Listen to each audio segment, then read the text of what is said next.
nosso tema de hoje é sublime recomendação. Por que sublime recomendação?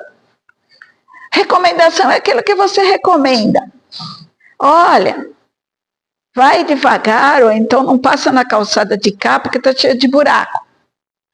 Mas não é que seja uma coisa que você vai fazer. Então, sublime recomendação é uma recomendação que Jesus faz para nós perante essa passagem de tempo que a gente está vivendo. Ele começa com Mateus, como sempre o Vinha de Luz, começa com uma passagem do Evangelho. Evangelho, não o Evangelho Espiritismo. Mas eu achei tão interessante que eu acabei fazendo uma comparação entre um e outro.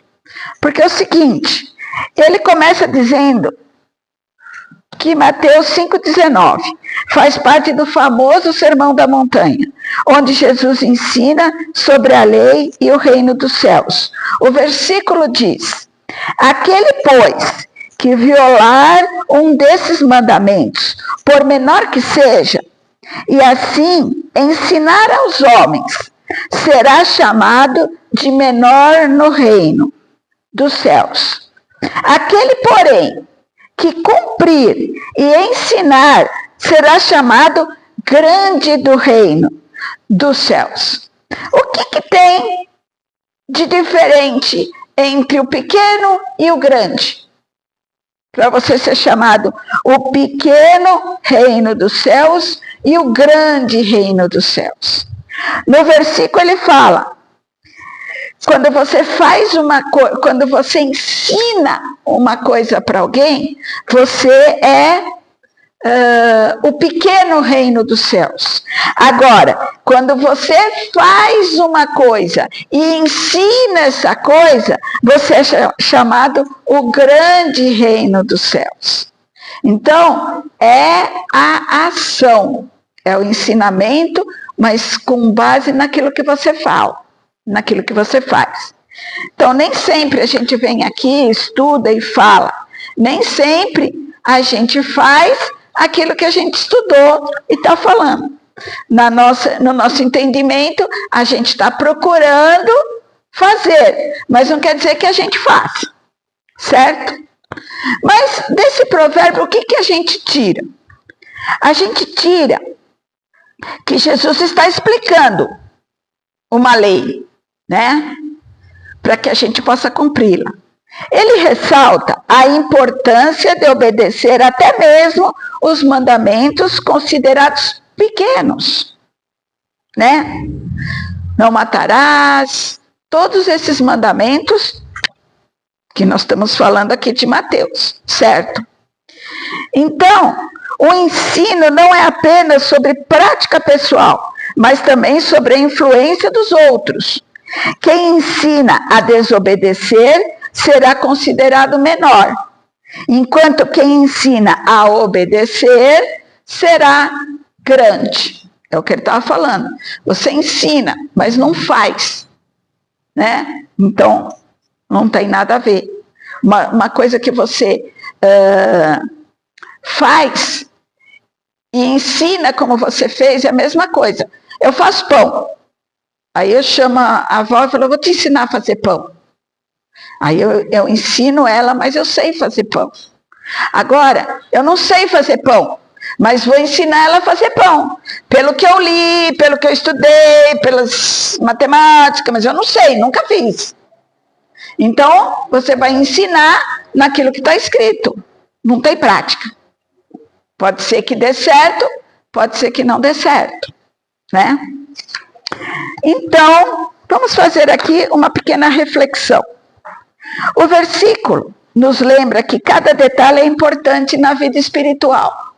Cada detalhe é importante na vida espiritual. Não se trata apenas de seguir regras, mas de viver de forma que inspire os outros.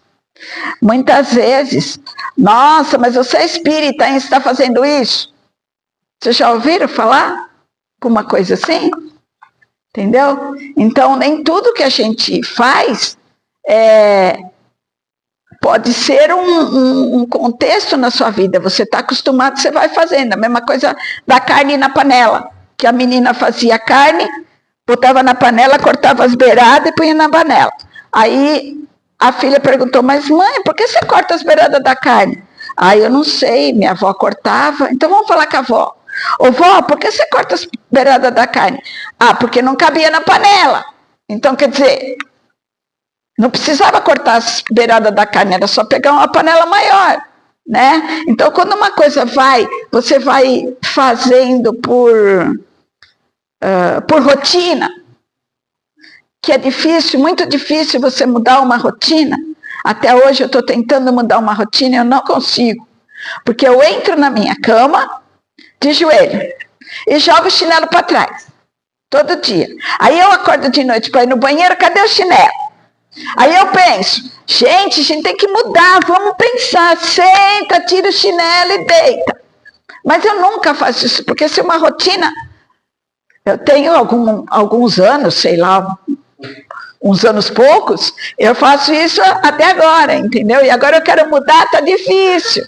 Então, a partir do momento que você entra numa rotina, que você tem aquela rotina fechada, mudar essa rotina é muito difícil para qualquer coisa. Então, a grandeza do reino dos céus está ligada à fidelidade e ao exemplo. Jesus liberta o endemoniado e o envia de volta para a sua comunidade. Essa passagem está aqui no 111, depois quem quiser ler, ele fala que Jesus liberta um endemoniado.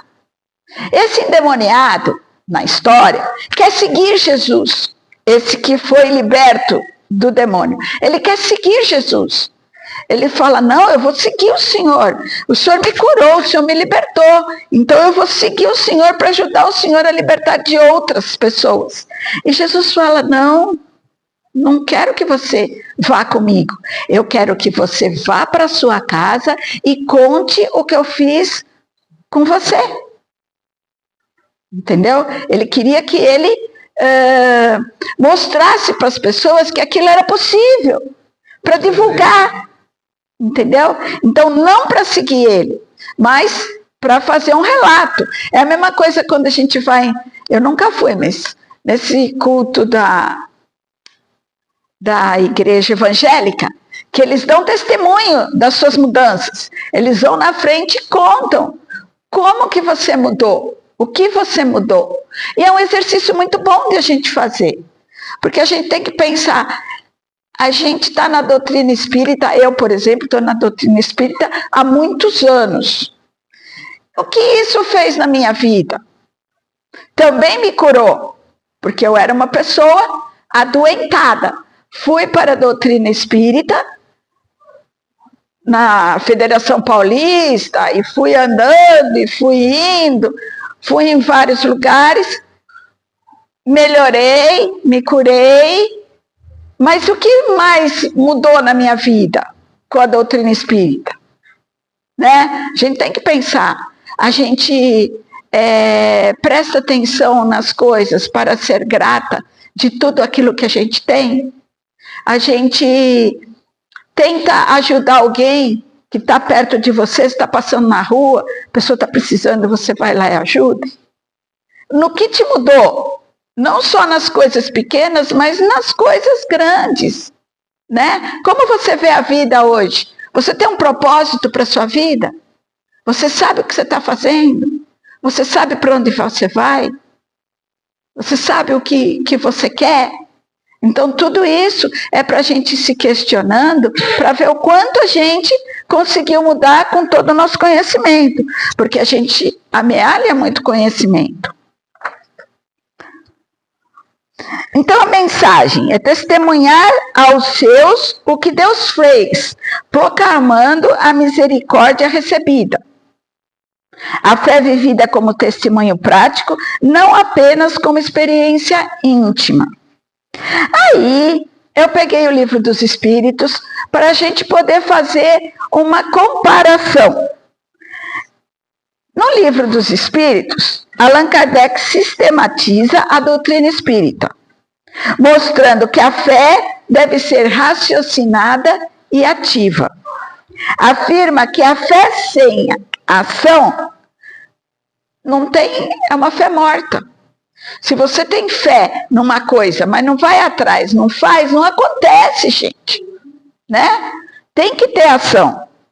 Os espíritos são chamados de domar más inclinações, praticar o bem e viver o evangelho de Cristo em fraternidade.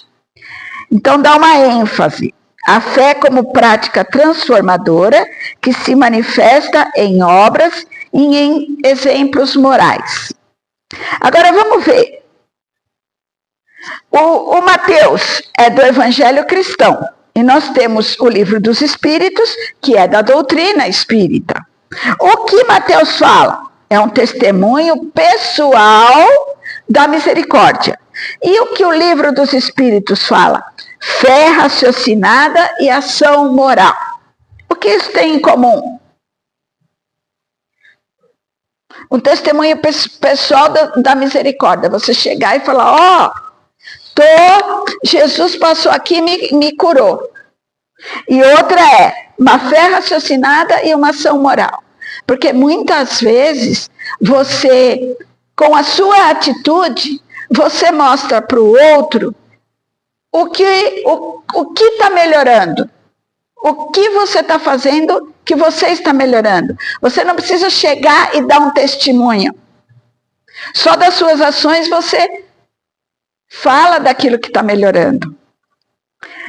Contar aos próximos que Deus fez. Isso está no Mateus, nessa passagem. Viver e praticar a máxima do Cristo. É a mesma coisa. É a mesma coisa com outras palavras. Porque você não precisa chegar e contar. Você está vivendo aquilo. O outro está vendo você viver aquilo. Gratidão e proclamação. É o que o Mateus estava pregando. E aqui o que a gente tem no Livro dos Espíritos? A gente tem reforma íntima e prática do bem. Então, quando você faz a reforma íntima e pratica o bem, e você vê as coisas que você tem que mudar, que você tem que transformar, que você tem que ressignificar, a sua reforma íntima anda. Você não precisa falar, estou fazendo a reforma íntima. Não, você não está fazendo a reforma íntima. O que você está fazendo é observando aquilo que você faz, aquilo que você precisa fazer, e com isso você já está fazendo a sua reforma íntima. Então, explica que os principais problemas do aprendiz de Cristo são as dificuldades de viver o Evangelho em meio às exigências do mundo. Ele tem um parágrafo aqui que ele fala muito disso. Ele fala, não só aqui como em outras passagens dele, que eu já fiz, ele fala muito de como viver o Evangelho de Cristo hoje. Porque viver o Evangelho de Cristo é você falar para o outro que ele está errado. E não tem meio termo. Você tem que chegar e falar, está errado isso. Conserta. É muito difícil fazer isso. É muito difícil você criticar, você arrumar uma coisa. Uma coisa que está há muito tempo andando. Você entra e você vê umas coisas muito erradas. Como que você vai mudar aquilo? Você sabe que você tem que fazer, mas é muito difícil a gente fazer perante a parte material. Você está batendo de frente com outra pessoa. E isso vai desarmonizar, vai quebrar paradigmas, entendeu? Porque é muito difícil você fazer. Para você fazer uma omelete, você tem que quebrar os ovos, não tem jeito. Né? Então é isso que ele está falando aqui no livro, que viver o Evangelho em meio às exigências do mundo, agradar aos homens, enfrentar críticas, suportar incompreensões e manter a fidelidade a Jesus, mesmo diante das rejeições. Hoje está mais fácil, mas quando eu cheguei aqui no centro, que eu não sei quanto tempo faz, Kardec?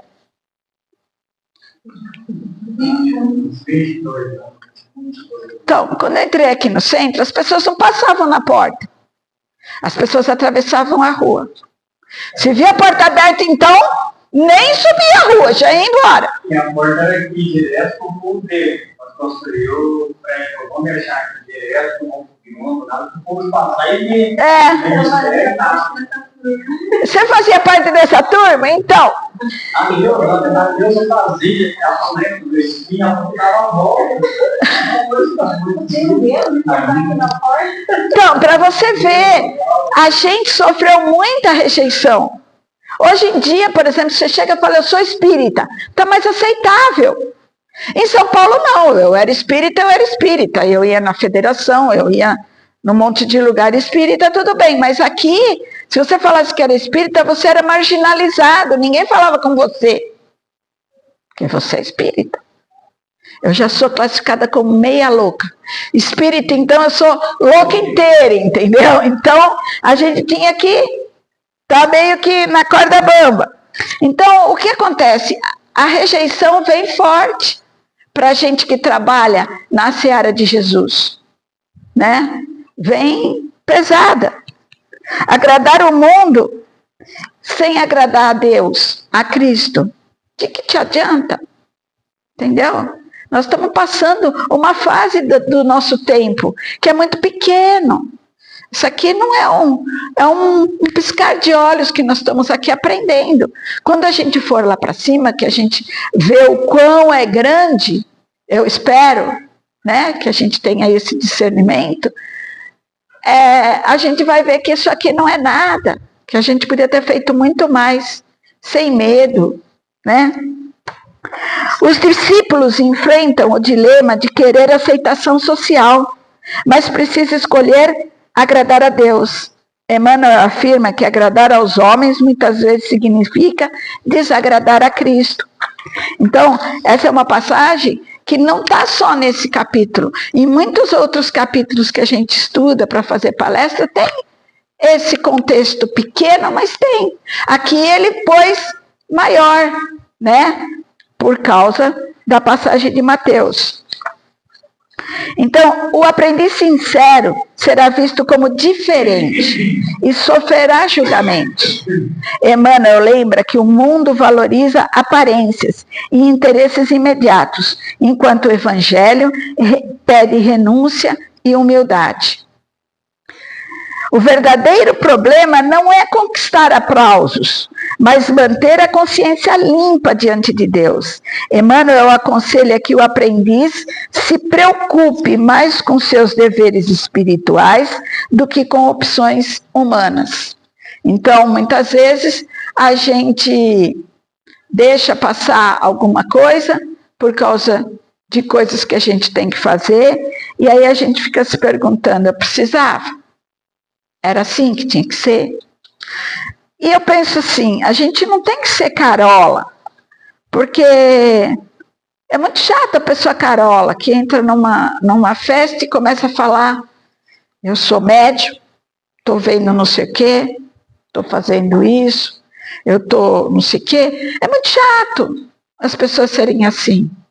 Então, quando você for convidado a falar de Deus, a falar de Jesus, fale com o seu conhecimento. Porque você foi convidado. Agora, se você não for convidado e as pessoas não estão interessadas, não adianta, porque entra aqui e sai aqui. Você é chato só. Entendeu? Então, a gente tem que saber aonde se posicionar e como se posicionar. E quando tiver a oportunidade, se posicionar. Porque essa é a nossa missão, divulgar a doutrina. Né? Então, quando puder, se posiciona e fale sobre a doutrina. Então, eu estava pensando aqui, vou mudar um pouquinho aqui. Antigamente a gente falava, pau que nasce torto, morre torto. Né? Eu nasci assim, vou morrer assim. Síndrome da, sei mais de quem, da Gabriela. E não é bem assim. Se você parar hoje, com o conhecimento que você tem para pensar, Pau que nasce torto, morre torto. O pau que nasce torto, ele pode não ter a capacidade de se endireitar. Ele vai ficar torto. Mas ele vai ter a capacidade de fazer dessa parte ruim dele uma parte boa. Ele vai aceitar que ele é torto. Eu sou torto. Eu vou ser feliz torto. Eu vou continuar minha vida torto. Eu não preciso ser amargo, eu não preciso ser grosso, eu não preciso ser mal educado, porque eu sou torto. Eu sou torto. Eu sou baixa, anã. Quando eu estudava, tudo que caía no chão, eu que pegava. Se eu não pegava, eu tomava uma orelhada na cabeça. Então, se caía a borracha, eu tinha que ir lá pegar. Se eu não pegasse, eu tomava um tapa na orelha. Então, para mim até era divertido. Eu ria da cara das pessoas, eu baixava para pegar e falava: seu tênis está rasgado, sua meia está furada. Eu tirava sarro de todo mundo. Pronto. Entendeu? Mas essa é uma característica minha. Eu sou baixa. Então, pau que nasce torto pode ser torto, mas seja torto feliz, alegre, contente, bem-humorado. Não seja mal educado. É isso que a gente aprende na doutrina espírita. É isso que a gente aprende com Cristo. Então, já pulei um pedaço aqui. Uma expressão espiritual que simboliza acolher, receber a luz de Jesus, é uma expressão espiritual que simboliza acolher em si mesmo a presença divina, permitindo que a consciência seja iluminada pelos ensinamentos de Deus e de Cristo. Então, a gente tem mais é que deixar que a nossa consciência seja cada vez iluminada, cada vez tenha mais recursos, tenha mais conhecimento, porque o recurso que a gente tem é o conhecimento.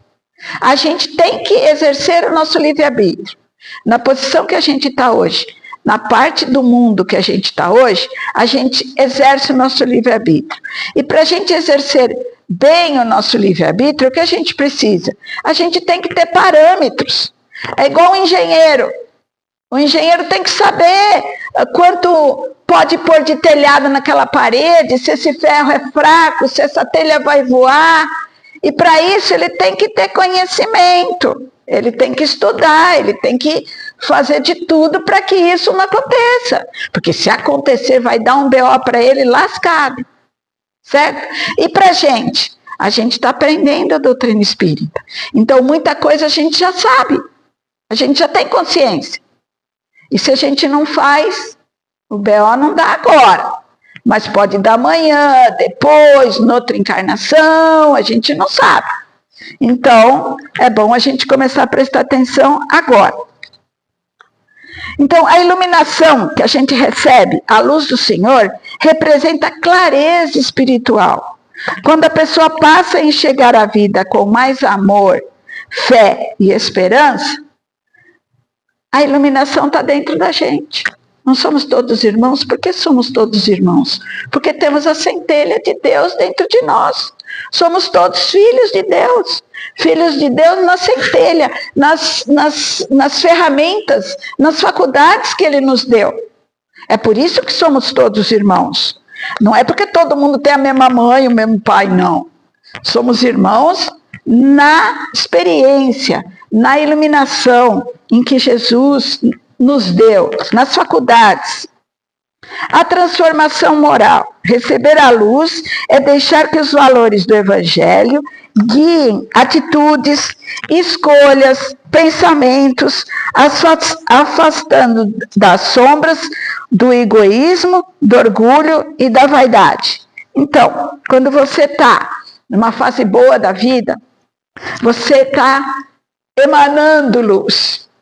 Você está de bom com a vida, você tem atitudes legais, você faz escolhas legais, o seu pensamento é sempre lá em cima. Mas tem horas que a vida passa algumas rasteiras na gente. E aí a gente tem que aprender, nessa hora, não deixar a sombra do orgulho, da vaidade entrar dentro da gente.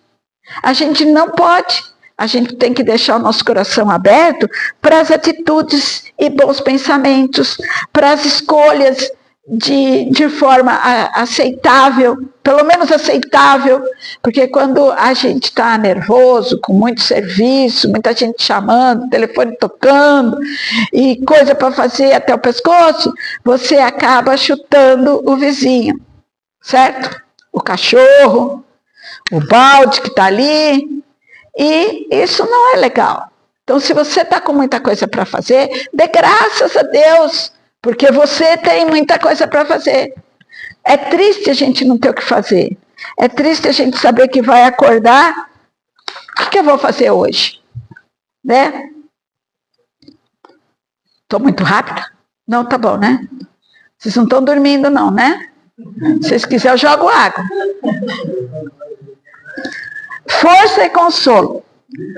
A luz do Senhor é também energia que fortalece nos momentos de dor, trazendo paz e confiança. Então, se a gente está com essa luz, é como eu falei, a gente está numa fase difícil, em momentos complicados, pensa, gente. Outro dia o André falou uma coisa tão interessante, que devagar e certo se vai... Eu vou ver o provérbio que ele usou, porque quando eu tenho muita coisa para fazer e tenho horário curto, assim, eu preciso estar com isso pronto às 10h15. Então aí eu vou correndo, às vezes faz coisa errada. Mãe, calma.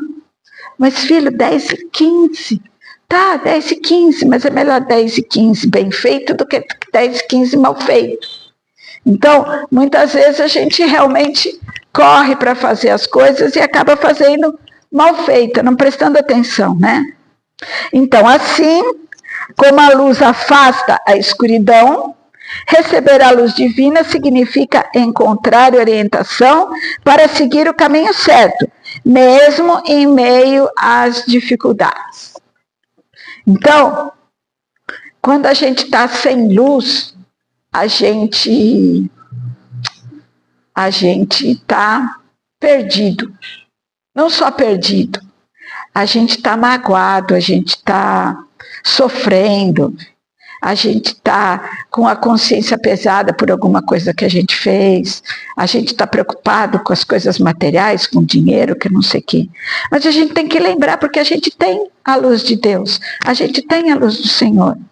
E se a gente se afasta disso é que é ruim. É péssimo. Então, cada vez mais, a gente, quando está em dificuldade, para e pensa.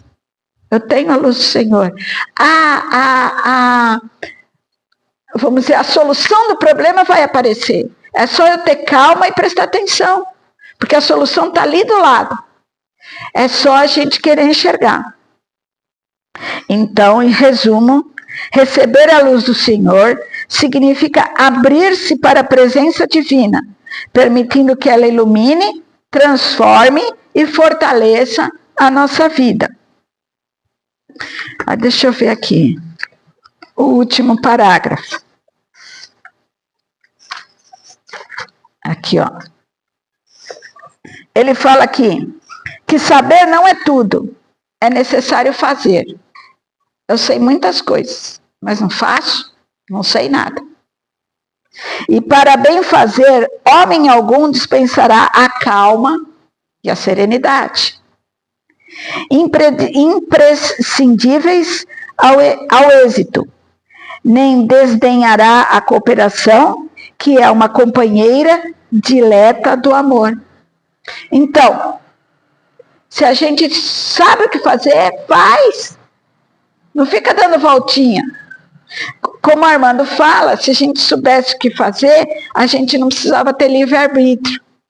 Porque eu já sei o que eu tenho que fazer, eu não preciso decidir nada. Né? Eu já sei que eu tenho que jogar o lixo fora toda terça e quinta. Se eu não jogar, o lixo vai ficar lá, porque o lixeiro já passou. Se eu não fizer, eu sabia que eu tinha que fazer. Então, isso é com tudo na vida. Exatamente tudo.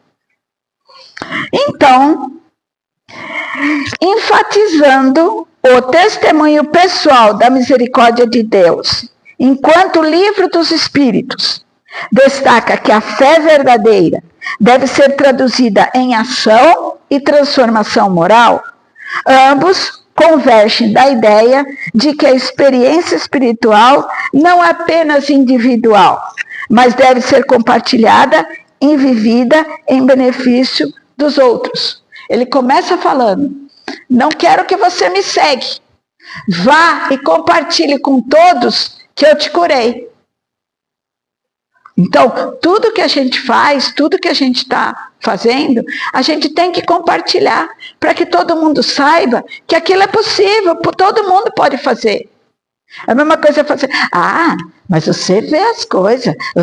Gente, todo mundo é médium, todo mundo vê. É só prestar atenção que você vê. É só se focar que você vê também.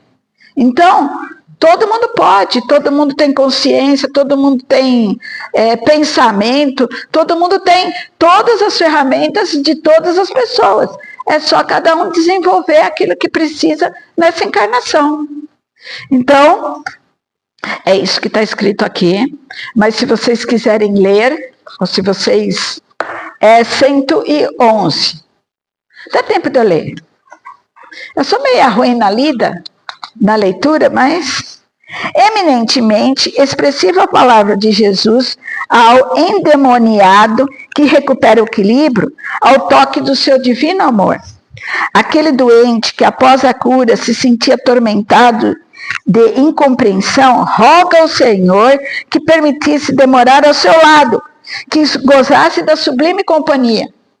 Então ele queria ficar do lado dele com medo de sair e vir com a coisa de novo. Jesus, porém, não lhe permite e recomenda-lhe: procure os seus para anunciar-lhe o benefício recebido. Vá, espalhe. Quantos discípulos culpiam a atitude deste doente que fazia acompanhar por uma legião de gênios perversos? Olhos abertos à verdade, coração tocado à nova luz, a primeira dificuldade do caminho, pretende fugir do mundo. Famintos de repouso ao lado do Nazareno, esquecem de que o Mestre trabalha sem cessar, certo? O problema do aprendiz do Cristo não é de conquistar feriados celestes, mas de atender aos serviços ativos, a que foi convocado em qualquer lugar, situação, idade e tempo. Se reconheceste a luz do Senhor, meu amigo, vai servir ao Mestre junto aos teus, dos que se prendem à sua caminhada. Se não possuem família direta, possuem direta. Se não contas parentela, tens vizinhos e companheiros. Anuncia os benefícios do Salvador, exibindo a própria cura. Então você não precisa chegar e falar: olha, Jesus fez isso, fez aquilo, fez aquilo. É só você mostrar com o seu exemplo aquilo que você está melhorando. Anuncia os benefícios ao Salvador, exibindo a sua própria cura. Quem demonstra a renovação de si mesmo em Cristo, liberta-se a cooperar a renovação espiritual dos outros. Quanto ao bem-estar próprio, será chamados a ele no momento oportuno. É um capítulo muito pequenininho, mas que quer dizer muito. Então eu queria convidar vocês, alguém que queira falar alguma coisa sobre a sua melhora, sobre a sua transformação, sobre aquilo que você acha que você melhorou muito. Quem se habilita? Vai, Lute. Eu era uma pessoa muito nervosa, uma pessoa que tudo queria resolver rapidamente. Eu melhorei muito mesmo. Que bom. Calma, uma pessoa mais cansada com as coisas. Não quero contar com a gente. Legal. E aí, Geni? Oi. O que você melhorou? Eu ouvi também. Meu entendimento, clareza interior. Entendeu? E você, Eduardo? Eu recebi uma notícia aqui. Nossa, que desespero. Respira, calma. Olha aquela paz interior, entendeu? Isso é bom. E ao contrário das pessoas que passavam do outro lado, se quer na rua, eu sempre busquei, porque eu nunca achei. É curioso. Algumas vezes fiz abaixo, outras vezes que morava em Belo Horizonte fui, em alguns centros espíritas também, Belo Horizonte. Isso, e a doutrina sempre me atraiu muito. Então, depois que eu conheci aqui, passei a ler livros, a estudar, a escutar os palestrantes, a gente passa a ter uma noção melhor da vida. A vida não é aquela bolha que a gente vive. E a gente pode ser muito melhor, mesmo que você se considere bom, porque tem muita gente que é boa já. Não é porque é isso ou aquilo, não. É porque a pessoa já é boa. Mas ela pode ser melhor. Ela pode não só ensinar a fazer um bolo, mas ensinar fazendo. É isso aí. Entende? Então, assim, depois que adentrei essa casa, eu melhorei muito a nível de conhecimento, né? De autoanalisar, de fazer uma faxina, literalmente, na vida, de melhorar. Isso aí. Né? Ter mais calma, xingar menos, falar muito palavrão, a gente se atrai para coisa ruim. Então, E não só... se servir disso de um testemunho, e assim sempre. E nem só a doutrina, a gente aprende. Por exemplo, quando eu cheguei aqui, eu ficava irritadíssima com as pessoas do carro, parava o carro no meio da rua para conversar com o cara e você atrás. Nossa Senhora, eu tocava buzina. Agora eu já entendi que as pessoas são assim. Entendeu?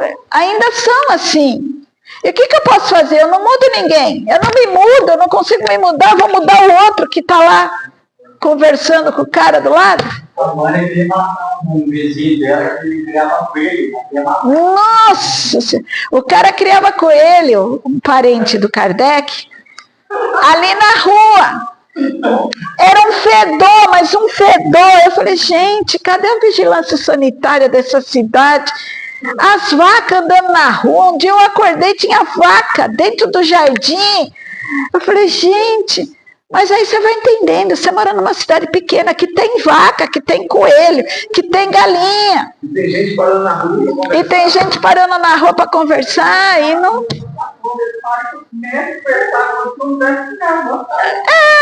Entendeu? Então a gente vai se acostumando, não é que isso é um costume, entendeu?